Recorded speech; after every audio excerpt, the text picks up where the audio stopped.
Ano? Saan? Ayun, nakapila. Nakapila? Ayun, ba nakita? Hindi ko mo nakita. Ayun o. Ah.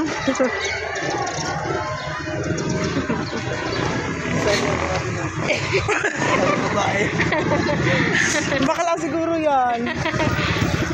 Bakla siguro yan. Tungon-tuwa naman to. Para daw babae.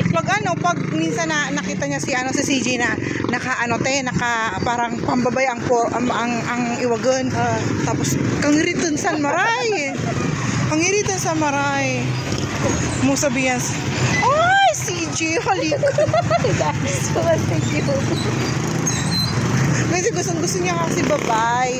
Kinasabi niya, ano yan? CJ, anong gusto mo? Paglaki mo. Sabi niya, mag-iipon ako. Patayuan kita ng parlor. Gusto mo? Sabi niya, lalaki ako. Loko yan eh. So yun po mga kalingap, mag-scout kami. At ito, lakad-lakad lang. Lakad-lakad lang kami. Ayan, si Kalingap po siya. Ayan na.